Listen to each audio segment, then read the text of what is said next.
गुरुमाऊली यांना कोटी कोटी प्रणाम आणि गुरुमाऊलीचे तिन्ही पुत्र त्यांना सुद्धा नमस्कार. आपल्या इथे ग्रामदेवता आहे त्यांना सुद्धा नमस्कार आणि भाविक स्वामी समर्थ बंधू आणि महिला यांना सुद्धा श्री स्वामी समर्थ. आपल्याला माहीतच आहे खरं हे गाव खूप भाग्यशाली आहे की आज महाराजांची पालखी झाली. पालखी म्हणजे काय? कारण महाराज श्री स्वामी समर्थ महाराज हे माहीत आहे तुम्हाला, पण तिथल्या महाराज पासून तर हे स्वामी समर्थ महाराज पर्यंत कशा अवतार झाले आपल्याला म्हणजे हे पालखी सोहळा झाल्यानंतर काही सविस्तर माहिती सांगतील. कारण आता आपल्याला वेळ नाही म्हणून पालखी का काढायची? कारण महामाऊली नेहमी सांगतात की आपल्याला स्वामी समर्थ महाराज घराघरामध्ये पोहोचवायचे आणि पालखीच्या रूपामध्ये तुम्ही असं समजू नका हे नुसतं पालखीच आहे. कारण श्री स्वामी समर्थ महाराज म्हणजे गुरुमाऊली आणि आपल्या गावामध्ये हे एक आहे की महाराजांसोबत गुरुमाऊली आलेले आहेत हे असं समजायचं. कारण हे 100% खरं आहे की गुरुमाऊली दुसरे तिसरे कोणी नसून हे श्री स्वामी समर्थ महाराजच आहे आणि त्यांना पुढे काय घडणार आहे हे त्यांना पहिलेच कळतंय. म्हणून आपल्या गुरुमाऊलींना पाहून लागलेलं आहे की पुढे आपल्या देशावरती संकट आहे आणि ते संकट टाळण्यासाठी माऊलींनी वेरूळचा हा कार्यक्रम भव्य म्हणजे येणार आहे. तो भव्य याच्यासाठीच की आपलं शरीर चांगलं राहावं, आरोग्य चांगलं राहावं आणि आपल्या घराचे जे संकट असतील ते निवारण करण्यासाठी. परंतु त्यांनी सांगितलं की एका गावामध्ये आपण कधी ना स्वामी समर्थाचा एक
चाललो होता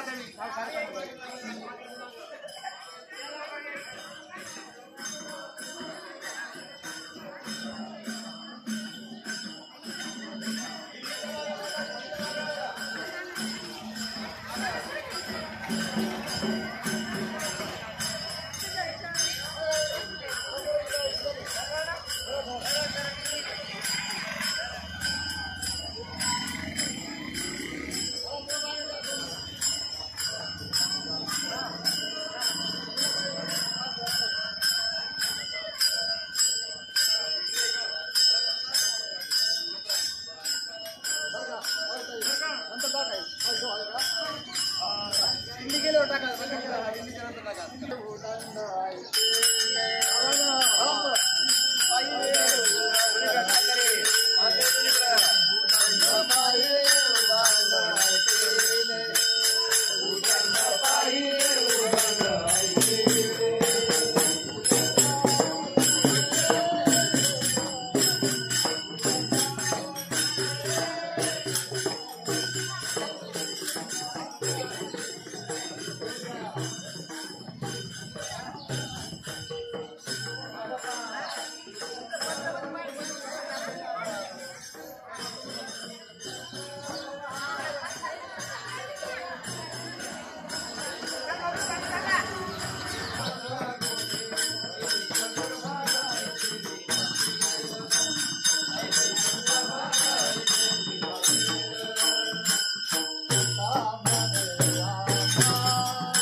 महाराज आपल्या दर्शनाचा लाभ घ्यावा.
श्री स्वामी समर्थ.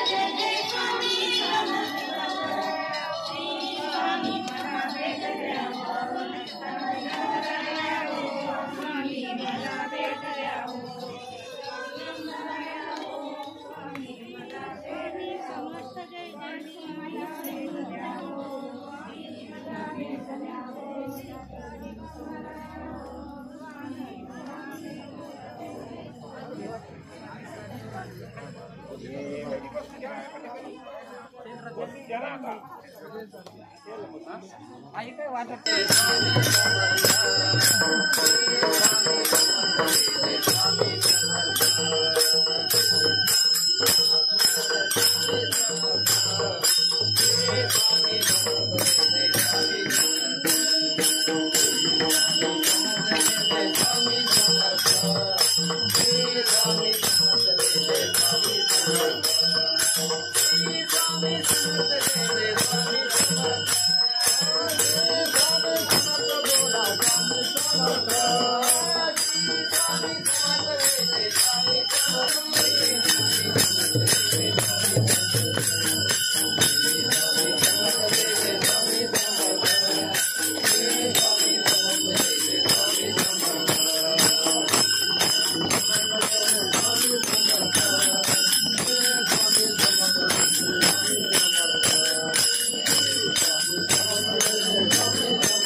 थोड़ा काका थोड़ा मागवा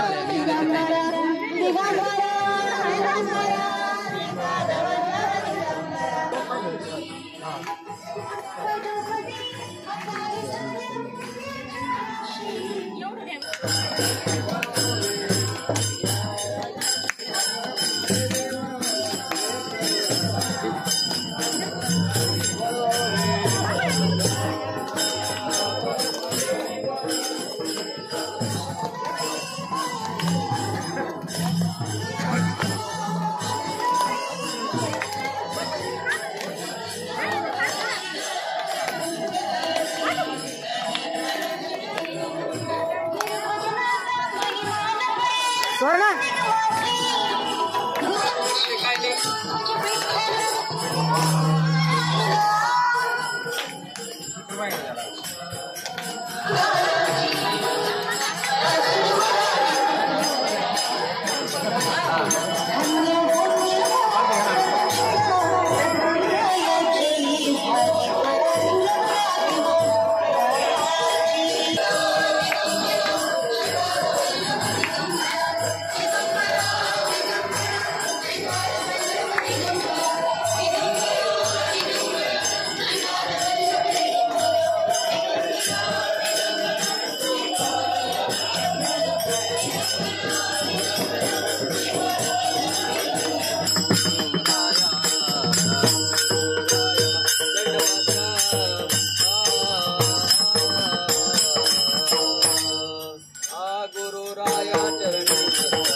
प्रश्नाचा आपल्याकडे सेवा दिल्या जाते.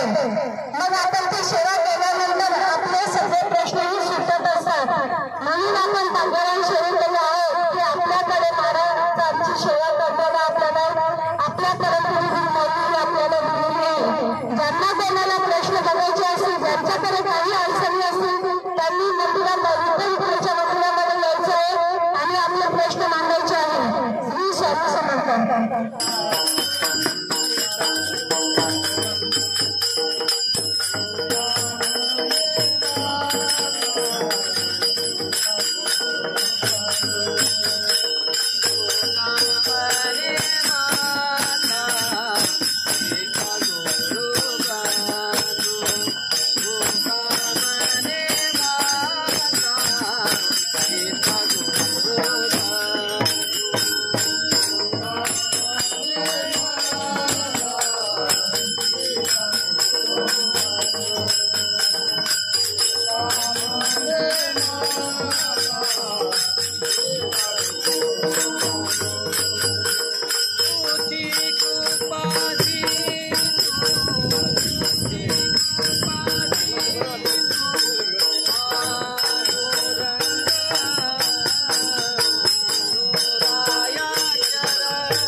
निघला का? हा पहा इकडे चला चला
अरे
पूर्ण केला पूर्ण केला पूर्ण केला पूर्ण केला पूर्ण केला पूर्ण केला पूर्ण केला मनोरथ पूर्ण केला मनोरथ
सगळ्यांनी खाली बसून घ्यायचं.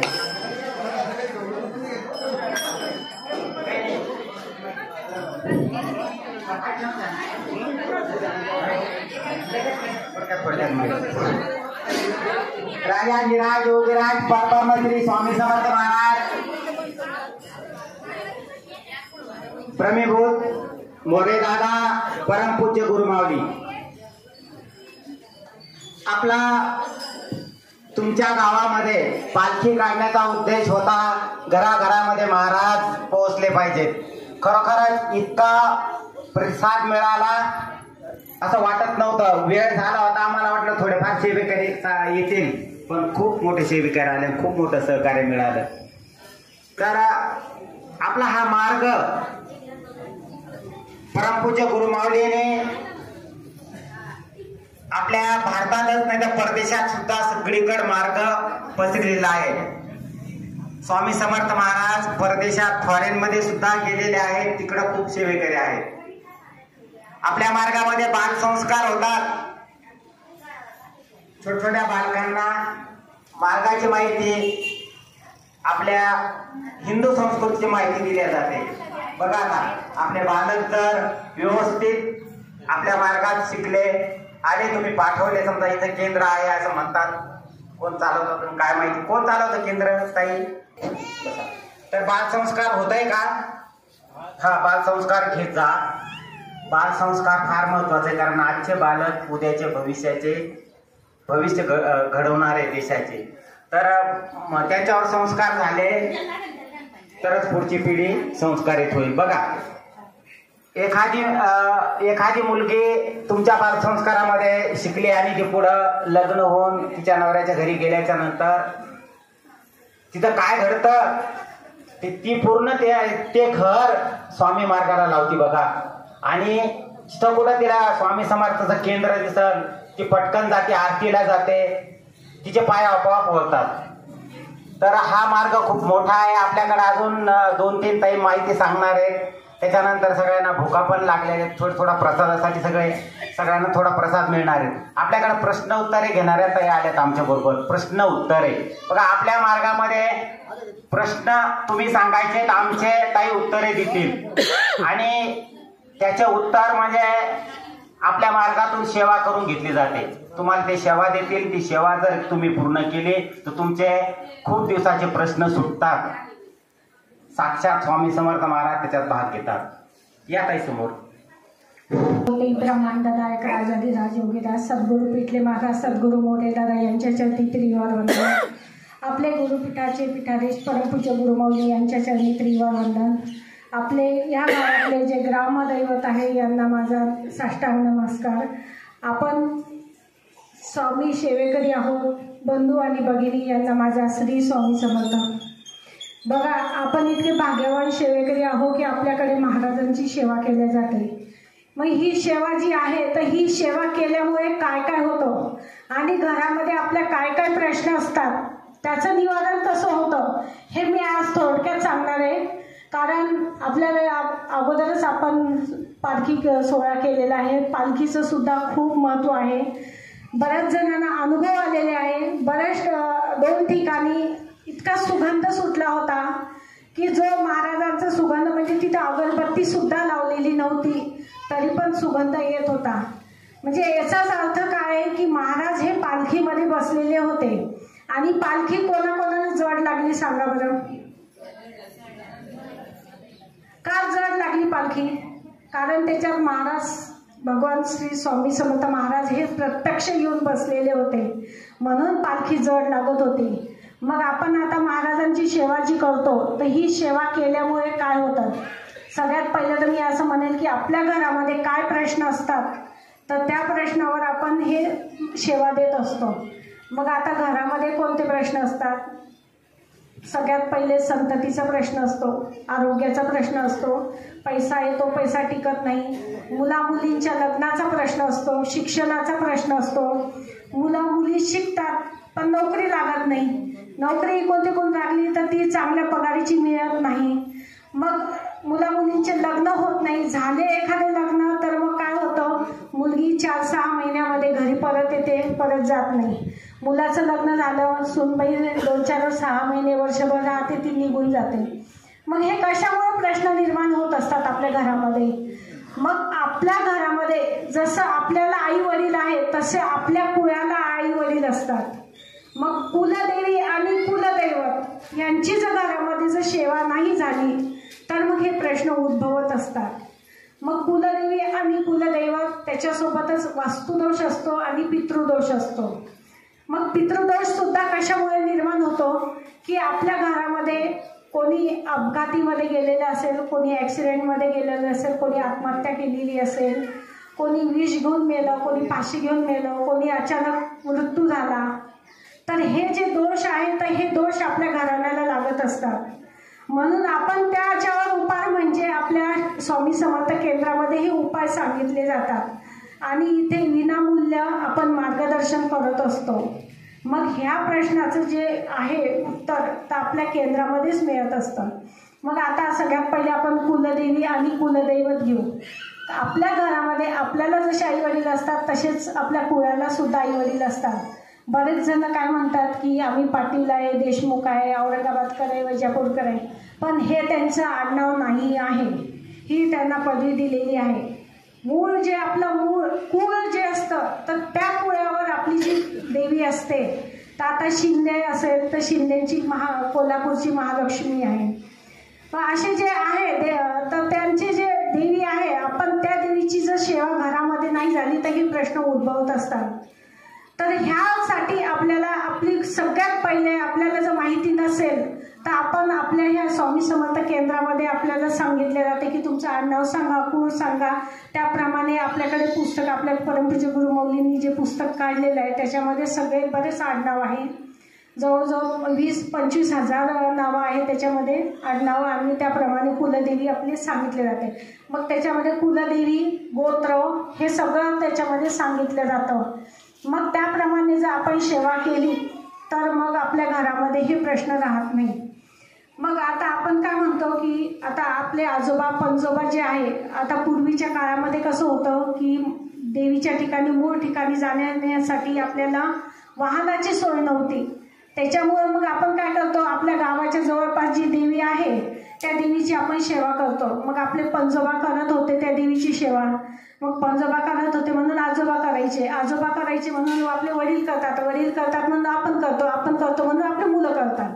मग आपण काय म्हणतो की आमच्या 4-5 पिढ्यांपासून आम्ही ह्या देवीचं करतो, मग तीच देवी आमची कुलदेवी आहे असं नसते.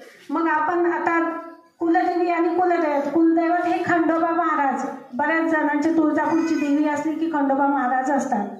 मग आता कुलदेवीची सेवा घरामध्ये काय करायची, थोडक्यात मी सांगते तुम्हाला की महिलांनी मंगळवार उपास करायचा आहे. आपण घरामध्ये रोज कुलदेवीला हळदी कुंकू व्हायचं आहे, महिलांनी मंगळवार उपास करायचा आहे. आणि आपल्या ज्या मार्गामध्ये आपल्या परमपूज्य गुरु मौलींनी आपल्याला दुर्गा सप्तशतीची ही जी पोथी काढून दिलेली आहे, ही पोथी इतकी म्हणजे महत्त्वाची आहे की त्याच्यामधला एक ओवी सुद्धा खूप महत्त्वाची आहे. आणि त्या सेवेमुळे आपले हे घरातले प्रश्न सुटत असतात. मग 2 अध्याय जरी आपण रोज क्रमशः वाचले की आज 1-2 जरी वाचला, उद्या 3-4 वाचायचे, ह्याप्रमाणे जर आपण त्याच्यामध्ये 13 अध्याय दिलेले आहेत. मग याप्रमाणे जर आपण रोज कुलदेवीचे 2 अध्याय जरी महिलांनी वाचले तरी चालतं. मग मंगळवार उपास करायचा. परत आपले जे काही धर्म कुलाचार असतात की आपल्या याच्यामध्ये 18 विभागाचं आपल्याकडे मार्गदर्शन केलं जातं. मग 18 विभागमध्ये त्याच्यामध्ये आलं, सगळ्यात पहिले जे आलं की गर्भसंस्कार, बालसंस्कार, शिशुसंस्कार आणि युवा प्रबोधन. आपण आता हे जे आता शाळेची मुलं येत आहे तर आपण आता सगळ्यात पहिले गर्भसंस्कार, जेव्हा बाळ गर्भामध्ये असतं तेव्हा आपण जर गर्भामध्ये जर संस्कार केले त्या बाळावर तर ते बाळ सुसंस्कारित जन्माला येतं. आणि ते सुसंस्कारित जन्माला आल्यानंतर पुढची पिढी जी आहे ते मोठेपणी आपण जे संस्कार रुजवलेले असतात तेच रुजवलेले संस्कार हे मोठेपणी सुद्धा हे करतात. माऊली म्हणतात की संस्कार केले तर संस्कृती टिकेल, संस्कृती टिकली तर देश टिकेल. म्हणून आपल्याला ह्या मार्गामध्ये गर्भसंस्कार, बालसंस्कार, शिशुसंस्कार, युवा प्रबोधन हे सगळं आपल्या मार्गामध्ये केलं जातं.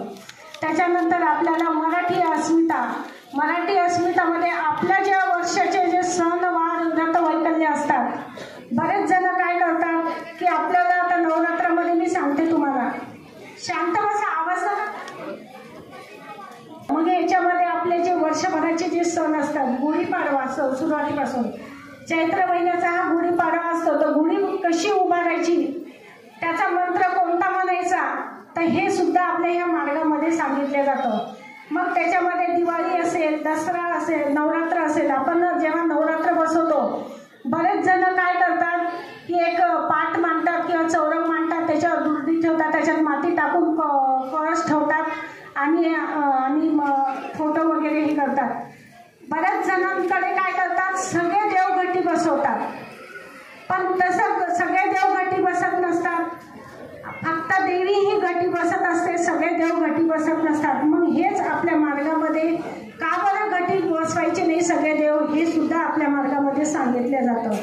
आपण दिवाळीची पूजा करतो, आपण नुसतं असं मांडतो, फोटो मांडतो, हळदी कुंकू वाहतो आणि झाली पूजा दिवाळीची.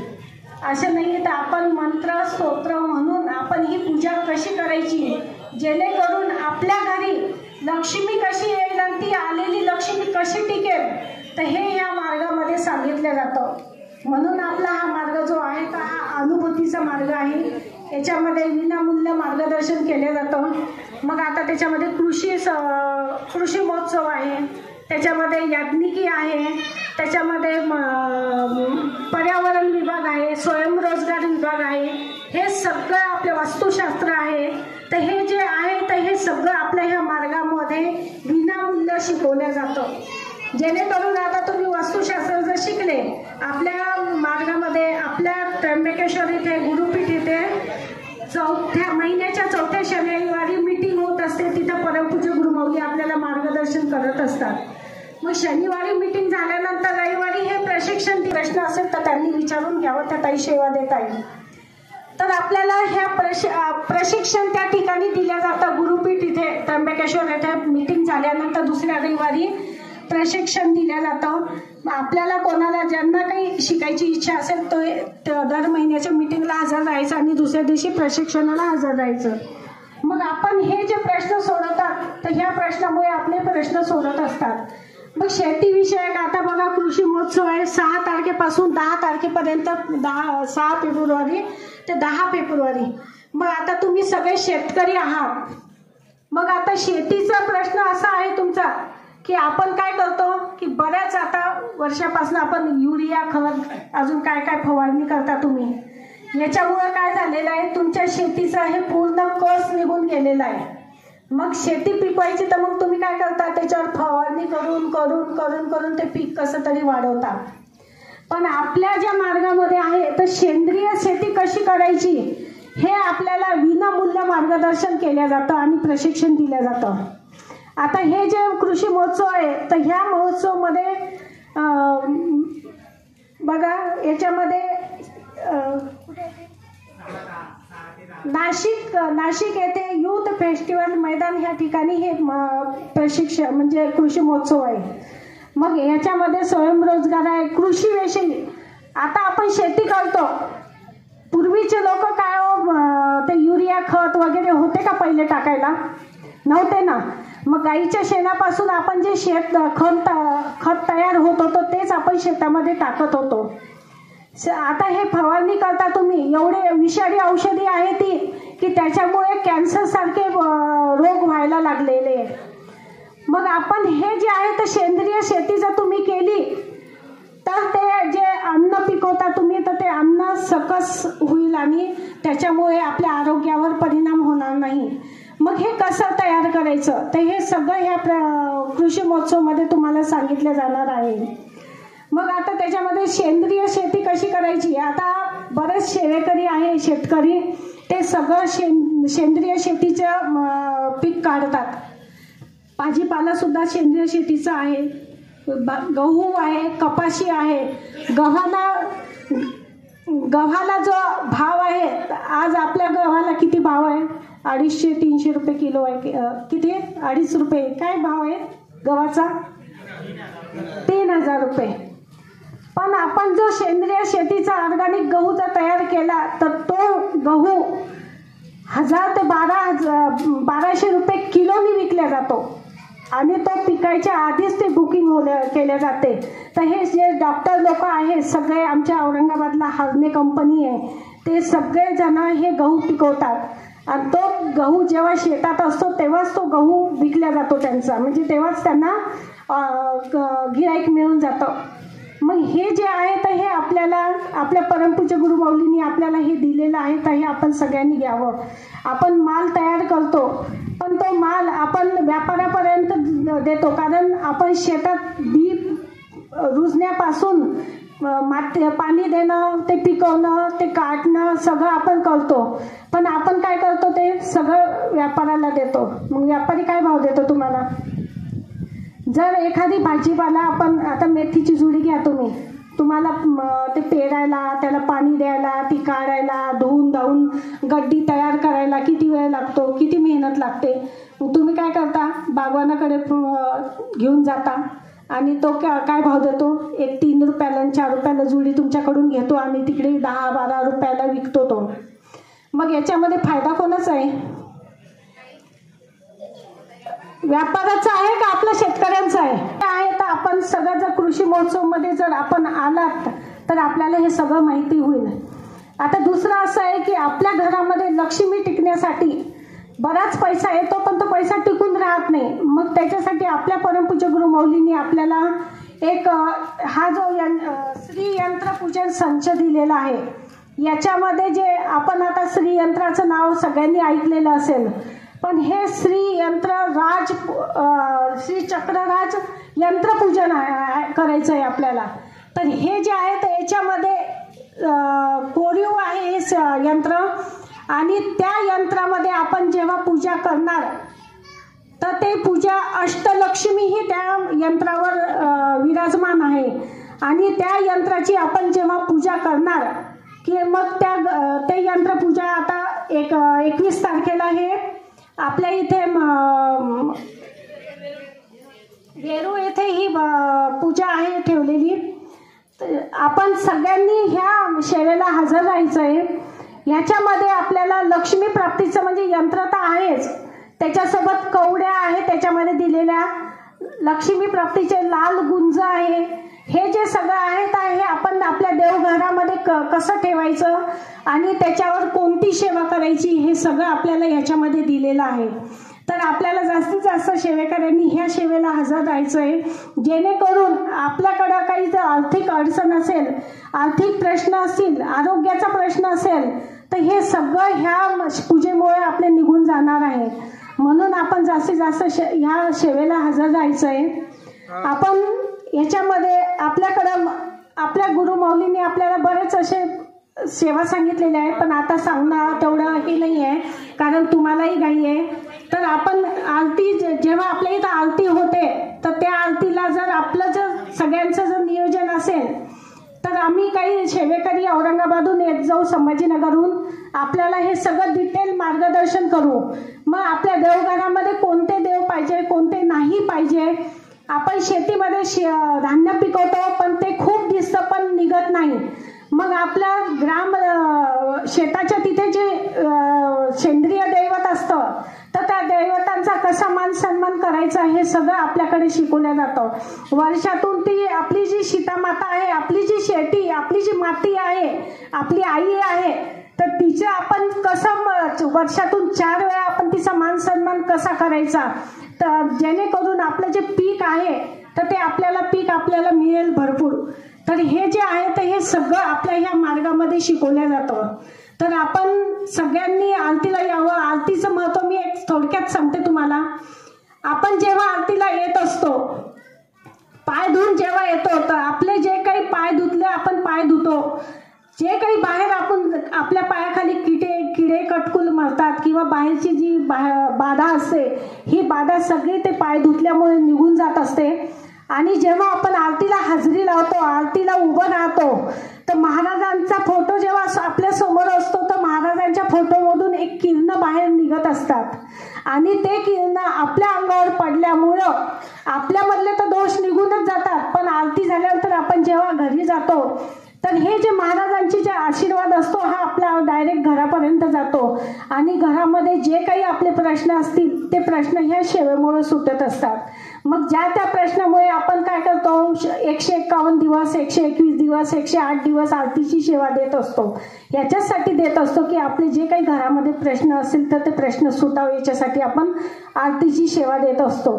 मग त्याच्यासोबतच आपलं 3 अध्याय 11 माळी, आता आपल्याला तेवढा वेळ नाही आहे, 3 अध्याय आपण रोज का वाचायचे स्वामी चरित्राचे, 11च माळी श्री स्वामी समर्थ जप का करायचा हे आम्ही आता पुढच्या वेळेस तुम्हाला मार्गदर्शन करू. आपल्याकडे एवढे आता शाळेची मुलं आलेले आहे, हे आता उद्याची पिढी आहे आपली, यांना जर आपण आताच जर त्यांच्यावर संस्कार केले तर उद्या ते आपल्याला वृद्धाश्रमामध्ये पाठवणार नाही. मग आपल्याला आपल्या माऊलींचं असं स्वप्न आहे की वृद्धाश्रम मुक्त हे भारत झाला पाहिजे. मग ह्या मुलांना कसं वळण लावायचं तर हे आपल्या इथं बालसंस्कारमध्ये शिकवलं जातं. मग आपण आपल्या केंद्रामध्ये बालसंस्कार सुद्धा चालू करणार आहे. आपण हे सगळं आपल्या केंद्रामध्ये चालू करणार आहे. पण आपल्याला ह्याच्यासाठी तुमच्या सगळ्या सेवेकऱ्यांची आम्हाला सहकार्याची गरज आहे. त्याच्यामुळे आपण जर सहकार्य केलं तर आपल्या ह्या गावामध्ये ह्या सगळ्या प्रश्नावर आपण उपाय सांगू शकतो आणि मार्गदर्शन करू शकतो, जेणेकरून आपलं हे पूर्ण गाव स्वामीमय झालं पाहिजे. प्रत्येक सेवेकऱ्याच्या घरी महाराज पोहोचले पाहिजे आणि प्रत्येकाचे प्रश्न हे महाराजांच्या सेवेमुळे सुटले पाहिजे. प्रत्येक सेवेकरी हा सुखी झाला पाहिजे. याच्यासाठी आपल्याला महाराजांची सेवा करायची आहे. श्री स्वामी समर्थ. केलेली सेवा परमपूज्य गुरुमाऊलींच्या चरणी अर्पण करते. श्री स्वामी समर्थ. सगळं साहित्य आणलेलं आहे मी, नित्य सेवा आणली, साराप्रत आपण 3 अध्याय 11 माळी 3 अध्याय घेण्यासाठी साहित्य आणलंय. तरी कार्यक्रम झाल्याच्या नंतर घेतलं तरी चालेल. ताईने खूप महत्वाची माहिती दिली. तुम्ही ध्यानात ठेवा, नाही तर बस आला वारं गेला वारं इकडून, तसं करू नका. सगळ्यांनी हात जोडायची प्रार्थना घेऊ. गुरुर ब्रह्मा गुरुर विष्णू गुरुर्देव महेश्वरा गुरुर साक्षात परब्रह्म तस्मै श्री गुरुवे नमः. श्री स्वामी समर्थ महाराज की जय. श्री गुरुदेव दत्त श्री त्र्यंबकेश्वर महाराज की जय. गंगा गोदावरी माता की जय. सद्गुरु परम पूज्य मोरे दादा की जय. परम पूज्य गुरु माऊली की जय. श्री गिरजा माता की जय. भारत माता की जय. सर्व मंगल मांगल्ये शिवे सर्वार्थ साधिके शरण्ये त्र्यंबके गौरी नारायणी नमस्तुते. श्री अंबा माता की जय. एकट एकट सदानंदाचा श्री खंडेराय महाराज की जय. श्री स्वामी समर्थ. गुरु विष्णू गुरुर्देव महेश्वरा गुरु साक्षात परब्रह्म तस्मै श्री गुरुवे नमः. 2 मिनिटं बसता का? बोलू का नको? करा तुझी दिवाळी दसरा. तुका म्हणे आले समर्थाच्या मना जरी होय राणा ग्रंक त्याचा. या उक्तीप्रमाणे आपली भारतभूमी ही ऋषी प्रधान आणि कृषी प्रधान आहे. आणि म्हणून हा जो कार्यक्रम आहे तो कृषी महोत्सव प्रसंगी आहे. आणि त्यात ऋषीसारखे श्री स्वामी समर्थ अक्कलकोट ब्राह्मण नायक राजेंद्रराज योगीराज स्वामी समर्थ महाराज आपल्या भक्तगणासह आज आपल्या नगरीमध्ये आले आणि घर बसल्या आपल्याला त्यांचं दर्शन होत आहे. आपलं भाग्य आहे. मी प्रथमतः त्या भावी भक्तांचा आपल्या ग्रामसेवक वतीने त्यांना धन्यवाद देतो. आणि त्या आपल्या भाविकांनी आपले जे स्वामी समर्थ सेवेकरी आहेत त्यांनी हा जो कार्यक्रम याचं नियोजन केलं त्या सेवेकरी मंडळीला सुद्धा मी आपल्या ग्रामसेवक धन्यवाद देतो. मला आपण अक्कलकोटला जाणार कधी, त्यांचं आपल्याला दर्शन होणार कधी, परंतु देवघरा आला या उक्तीप्रमाणे स्वामी समर्थ महाराजांचं दर्शन आपल्याला जागेवर होतं. आपलं भाग्य आहे. आणि महाराजांचा उद्देश, महाराजांचा हेतू आणि संतांचं कार्य हे कशा करता असतं तर केवळ आपल्या संस्काराकरता असतं. आणि मी थोडक्यात ऐकलं सर्वात महत्वाचा मुद्दा बालसंस्कार केंद्र आणि दुसरी गोष्ट शेती. आमचे बाळासाहेब आपला ग्रुप आहे ना स्वामी सेंद्रिय खत, स्वामी समर्थ सेंद्रिय खत म्हणजे मला शेतात खत, बाजारात पथ, नाकात नथ मोठीकृत नाही असतं. मला सांगायचं काय महाराज, खत जशी शेताला खताची गरज आहे तशी बाल मनावर संस्काराची गरज आहे. बालपणी मनावर जर संस्कार केले मावल्या हो ऐका अयो शिवाजी महाराजांना घडवलं कोणी? आज शिवाजी महाराज का झाले? आज शिवाजी महाराज नाहीत का? शिवाजी आहेत परंतु महाराज नाही. महाराज का नाही का? त्यांना घडवणाऱ्या जिजामाता नाही. आणि म्हणून आमच्या शिवाजी महाराजांनी मावळ्याला लढवलं, शत्रूला तुडवलं, शत्रूला बळवलं, शत्रूला रडवलं आणि स्वराज्य घडवलं. त्या शिवाजी महाराजांना आमच्या जिजामातेने वाढवलं बा. त्यांच्यावर संस्कार केले. म्हणून बाल मनावर संस्कार जर केले तर आयुष्यभर ते रुजू राहतात. एक मुलगा घडला म्हणजे एक पिढी घडल्यासारखी आहे. म्हणून बाल संस्कार केंद्र ही अत्यंत काळाची गरज आहे. आणि आमच्या स्वामी समर्थ केंद्रामध्ये या बालमनावर संस्कार केले जातात. आणि म्हणून संस्कार फार महत्वाचे आहे. म्हणून संस्कार आणि शेती, संतांनी शेती सुद्धा शेती कशी करायची. अरे तुकोबरायचा असं म्हणतात बाबांनो, शेती करीत असताना पेरणी करीत असताना एखाद्या आपल्या घरामध्ये जर गेला मेला तर मडे झाकुण्या करती पेरणी.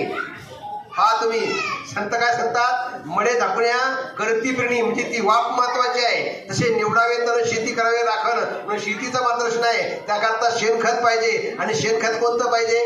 गायीचं. गाय तिचं वर्णन करावं काय, जशी घरात माय तशी दारात गाय, जशी लेकरा करता माय तशी वासरा करता गाय, शेणा करता गाय, धना करता गाय, दाना करता गाय, माना करता गाय, ज्ञाना करता गाय, अजून पुढं बोल तरी काय. आणि म्हणून असं या ठिकाणी मार्गदर्शन आहे. आणि या मंडळीने या ठिकाणी वेळात वेळ काढून भक्तगण मंडळी आले आणि त्यांनी आपल्याला या ठिकाणी मार्गदर्शन केलं. त्यानिमित्ताने स्वामीजीचं दर्शन घडलं. मी आपला ग्रामसेवक निमित्त या मंडळीला धन्यवाद देतो. आणि यावा आणि आमच्यावर असं मार्गदर्शन त्यांनी करावा अशी मी स्वामी समर्थांच्या त्यांनी प्रार्थना करतो. आणि बराचसा वेळ झाला पा आमच्या तरुण मंडळी या ठिकाणी गावात आपण नगर प्रतिष्ठा केली स्वामीजीची. आता सर्व काही ठिकाणी या ठिकाणी आपल्याला ज्ञान प्रसाद भेटला. आता राहिला कोणता? महाप्रसाद आल्या मुलींनी कोणी या ठिकाणी भोजन केल्या शोधवणी हे सर्वांना नम्र विनंती. रामकृष्ण हरी. श्री स्वामी समर्थ. जे आयोजन केलं ते संस्कारासाठी ग्रंथ फोटो काढा त्यांना भेट देण्यात येत आहे.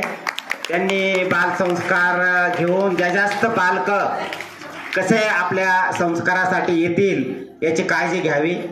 त्यांना प्रसाद ठेवावा. काहीतरी कोणत्या दिवशी घेता? गुरुवारी. त्यांना प्रसाद ठेवा. तुम्ही ग्रुप पाडा. खिचडी बनवा, पोहे बनवा. त्यांना घरून आणा नका लावून तिथं खाऊ घाला. त्यांना त्यांची संख्या खूपच वाढेल आणि त्यांना तिथं ज्ञान द्या. त्यांचा अर्धा तास खेळ पण घ्या. श्री स्वामी समर्थ. आपला हा गावामध्ये जो कार्यक्रम झाला स्वामी समर्थ महाराज दर्शन सोहळा, तर या सोहळ्याचं आयोजन नियोजन मंडळाने केलं. त्याचप्रमाणे हा सोहळा आपला हा सोहळा जो देशभर जाऊ, याचा प्रसार हो, प्रचार हो, याकरता आपल्या गावचे चॅनल चालक आमचे अनिल तात्या डमाळे यांनी या ठिकाणी गजर शंकर स्वामीचा हा हे चॅनल काढला आहे. सर्वांनी हा कार्यक्रमाचा लाभ घ्यावा आणि त्या चॅनलला आता त्या कार्यक्रमाला सबस्क्राईब करा ही सर्वांना विनंती. रामकृष्ण हरी.